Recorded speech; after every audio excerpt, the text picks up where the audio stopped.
तो hello dear student, मैं मनील sir आपको 12th का फिजिक्स पढ़ा रहा हूँ, जिसमें आज हम लोग पढ़ने वाले हैं प्रिज्म। ठीक है, तो चलिए आज हम पढ़ते हैं प्रिज्म।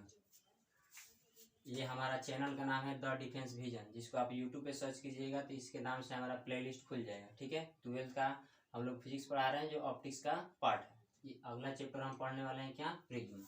चलिए आज उसको देखते हैं।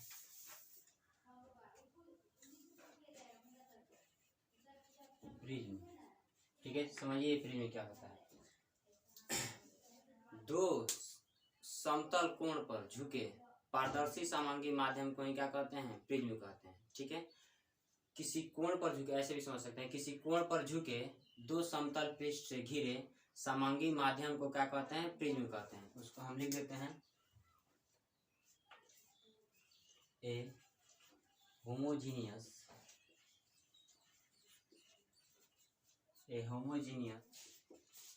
Transparent medium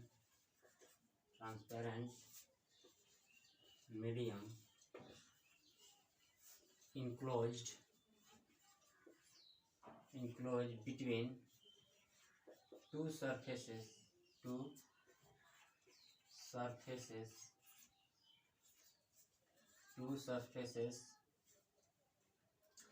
at an angle is called prism.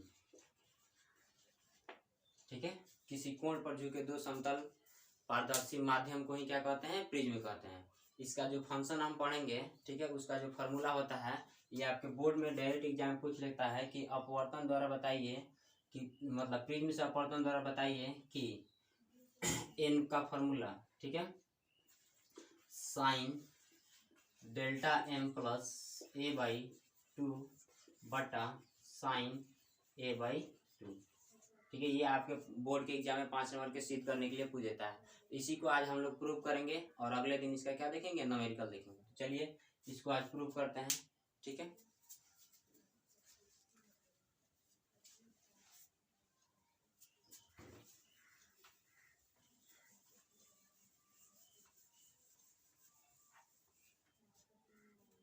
एक हम बना लेते हैं प्रिज्म।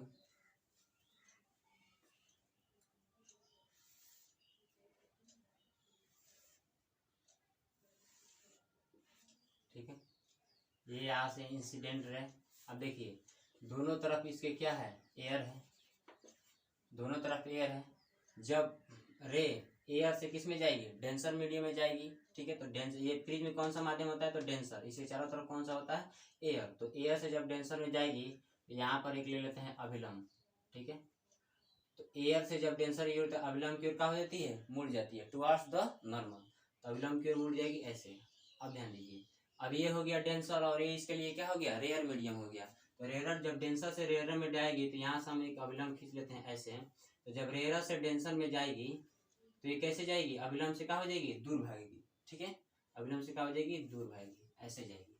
ठीक है, अब देखिए ये प्रकाश की किरण को, प्रिज्म को वास्तव में कहाँ से ऐसे जाना चाहिए था, लेकिन ये डाइवर्ट कहाँ, यहाँ से डाइवर्ट हो गई यहाँ पर। यानी कि प्रकाश देखिए जाना चाहिए था इधर, लेकिन डाइवर्ट होकर कहाँ चली गई, इधर। तो यहाँ से कितना डाइवर्ट हुई, यहाँ से इतना डाइवर्ट हुई। तो इसे ही क्या कहते हैं, विचलन कोण। इसे ही क्या कहते हैं, प्रकाश अपने रास्ते से कितना भटक गई उसे ही क्या कहते हैं, विचलन। और जो उसके द्वारा एंगल बनता है उसे ही कहते हैं विचलन कोण, जिसे डेल्टा से सिद्ध किया जाता है। इसे क्या लिख दें, इसे क्या सिद्ध किया जाता है, डेल्टा। ठीक है, अब ध्यान दीजिए, अब इसका नाम कर देते हैं। देखिए ये आई और ये क्या होगा, R1, ये अपवर्तन कोण, ये आपतन कोण, ये भी क्या होगा, अपवर्तन कोण R1। और देखिए किरण निकल गई तो इसको ई इमर्जेंट रे बोल सकते हैं, या इसको आई ही बोल सकते हैं। अब इसको I2 बोल देते हैं और इसको क्या बोल सकते हैं, I1 बोल देते हैं। अब ध्यान दीजिए, इसका नामकरण कर देते हैं ABC, इसको नाम रख देते हैं N, इसका नाम देते हैं PQR, ऐसे कर देते हैं। इसका नाम रख देते हैं PQRS। ठीक है, अब देखिए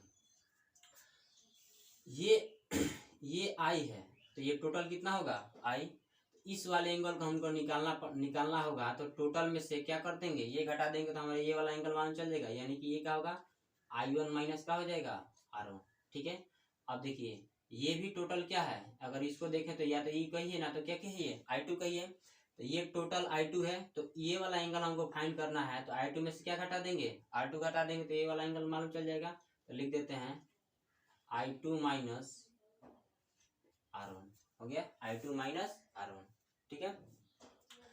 अब ध्यान दीजिए, अब लिख देते हैं इसमें, अच्छा ये दो समतल पृष्ठ झुका है एंगल, तो इसको क्या कहते हैं, एंगल ए, जिसको प्रिज्म का एंगल कहते हैं। हम लिख देते हैं डेल्टा को क्या कहते हैं, विचलन कोण, डेल्टा को क्या कहते हैं, विचलन कोण। इसको इंग्लिश में कहते हैं angle of prism, angle of prism. और ए को बोलते हैं प्रिज्म का कोण, प्रिज्म का कोण, ठीक है। इसको बोलते हैं angle of prism, angle of prism, ठीक है, एंगल ऑफ प्रिज्म। अब ध्यान दीजिए, इसका हम डेरिवेशन करना चालू करते हैं। आप एक एक करके त्रिभुज में, सॉरी प्रिज्म में आप ध्यान से देखिएगा और उसको समझिएगा, ठीक है। पहला हम लेते हैं विचलन कोण का मान। अच्छा ध्यान दीजिए, यहां से शुरू करते हैं, ठीक है। विचलन कोण बराबर, देखिए बाहर का एंगल दो इंटीरियर एंगल के योग के क्या होता है, बराबर होता है। तो इस वाले त्रिभुज में देखिए पी ऐसे देख लेते हैं, पी एस और क्या आर, ये वाला त्रिभुज है, इसका बाहर का एंगल क्या है, डेल्टा, और अंदर का एंगल क्या है, I1 माइनस R2 और I2 माइनस R1, ठीक है, सॉरी R2, ठीक है। तो इन दोनों के योग के क्या होगा, बराबर होगा। तो इनको जोड़ देते हैं, तो क्या है I1 माइनस R1 और प्लस I2 माइनस क्या है R2, यही है। अब एक जगह लिख देते हैं, I1 और I2 के एक साथ लिख देते हैं, तो लिख देंगे I1 और प्लस I2 और माइनस R1 प्लस R2। फिर आप माइनस से गुणा कीजिएगा तो इसके साथ क्या आ जाएगा, माइनस आ जाएगा। इसको इक्वेशन का मान लेते हैं, फर्स्ट मान लेते हैं, ठीक है। इसको मिटाना बहुत जरूरी है, इसको मिटा देते हैं, ये उतार लिख लीजिएगा।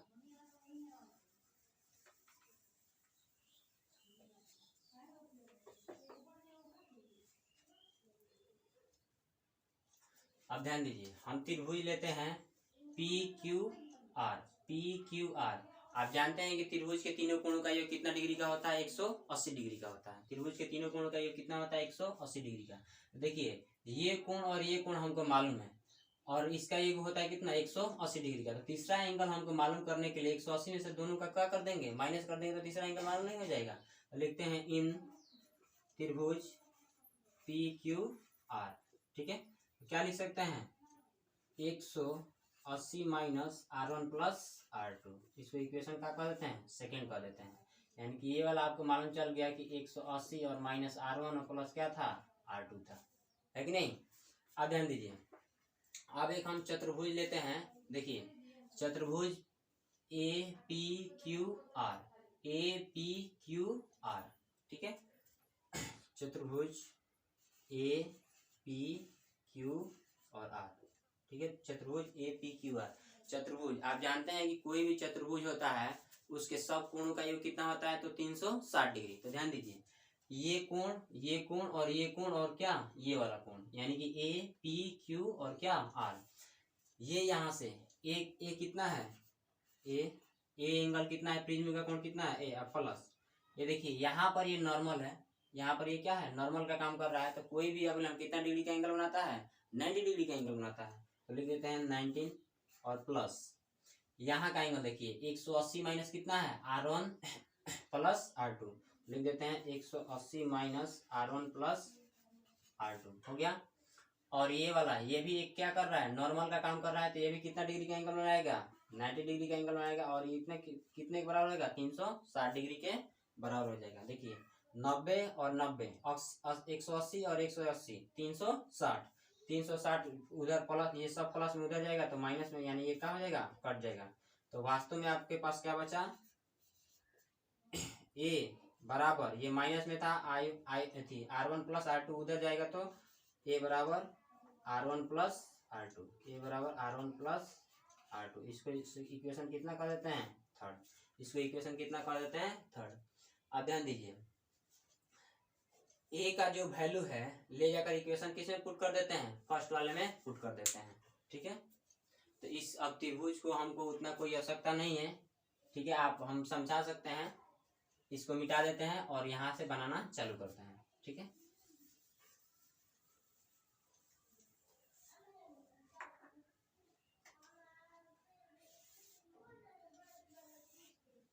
ए का जो वैल्यू है समीकरण किसमें पुट कर देते हैं, तो सेकेंड में पुट करते हैं। ए का वैल्यू कितना है, R1 प्लस R2, यानी कि R1 प्लस R2 की जगह पर हम कितना रख सकते हैं, ए रख सकते हैं। तो डेल्टा का वास्तव में जो फॉर्मूला हो जाएगा I1 प्लस I2 और माइनस कितना हो जाएगा, ए, माइनस कितना हो जाएगा, ए। देखिए I1 और प्लस क्या हो जाएगा, I2 और माइनस कितना हो जाएगा, ए, ठीक है। अब पढ़ते हैं न्यूनतम विचलन। इसके बाद न्यूनतम विचलन की स्थिति मतलब होता है मिनिमम डेविएशन, जब डेल्टा का मान काफी कम हो जाए, यानी कि I1 I2 के बराबर हो जाए, R1 R2 के बराबर हो जाए, उसे ही कहते हैं न्यूनतम विचलन। उस स्थिति में I1 I2 के बराबर हो जाता है और R1 R2 के बराबर हो जाता है। तो ठीक है, तो लिखते हैं मिनिमम डेविएशन, मिनिमम डेविएशन, न्यूनतम विचलन की स्थिति में मिनिमम डेविएशन, ठीक है। इसको आप लिख सकते हैं न्यूनतम विचलन की स्थिति में, न्यूनतम विचलन की स्थिति में, विचलन की स्थिति में हो गया।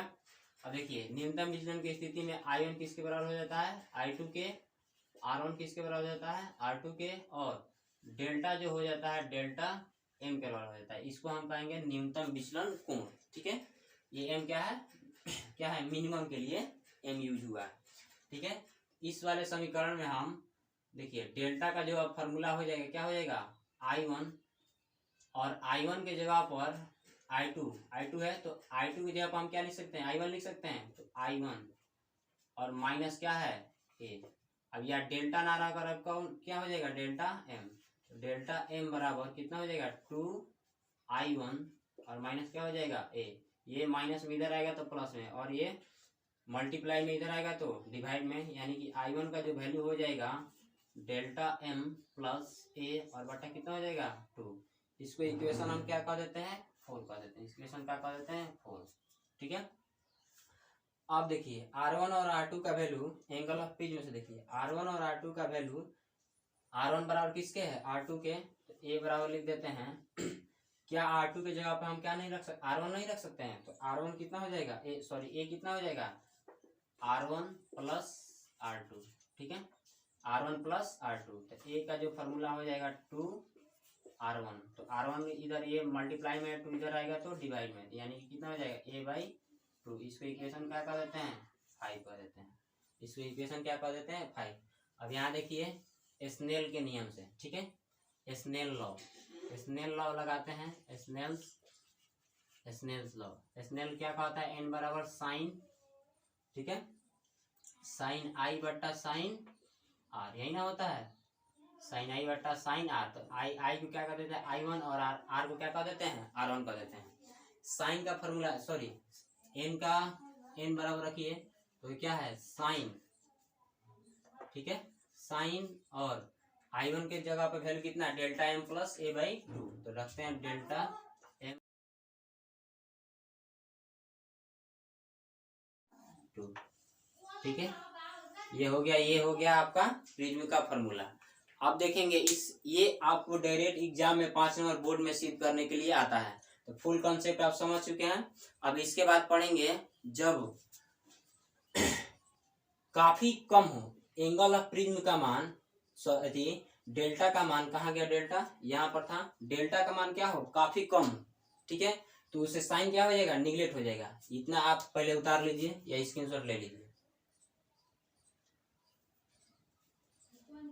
हो गया।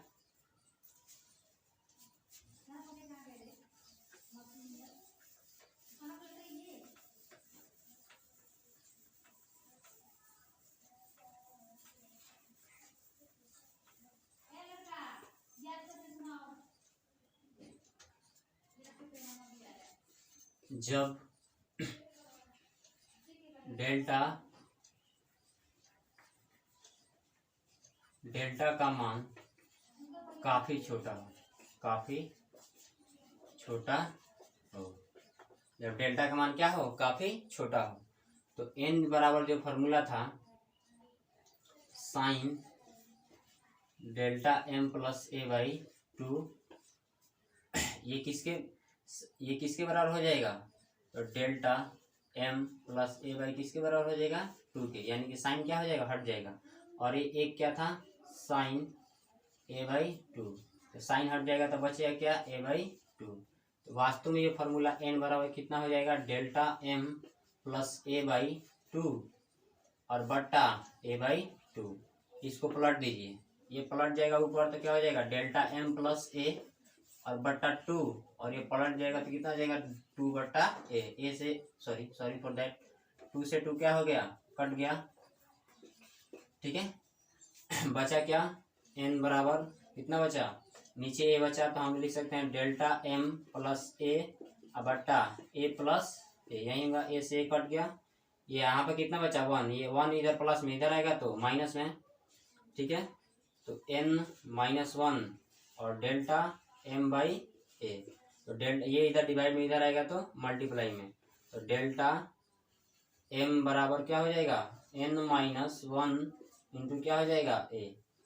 ये आपके एग्जाम में बहुत इंपॉर्टेंट है, बहुत बार ऑब्जेक्टिव में पूछ चुका है कि न्यूनतम विचलन की स्थिति में डेल्टा m का मान कितना होता है। ठीक है, तो क्या होता है? n minus 1 into a। ठीक है, तो a क्या है? प्रिज्म का कोण, और n क्या है? वो प्रिज्म का अपवर्तनांक है। आपको जब हम क्वेश्चन कराएंगे तो प्रिज्म का वैल्यू आपको देंगे। और ये डेल्टा m क्या है? तो ये प्रिज्म का कोण है, यानी कि कितना डिग्री पर है। ठीक है ना, 30 डिग्री 40 डिग्री। तो आज के लिए इतना ही रहने देते हैं। जय हिंद, जय भारत। ठीक है।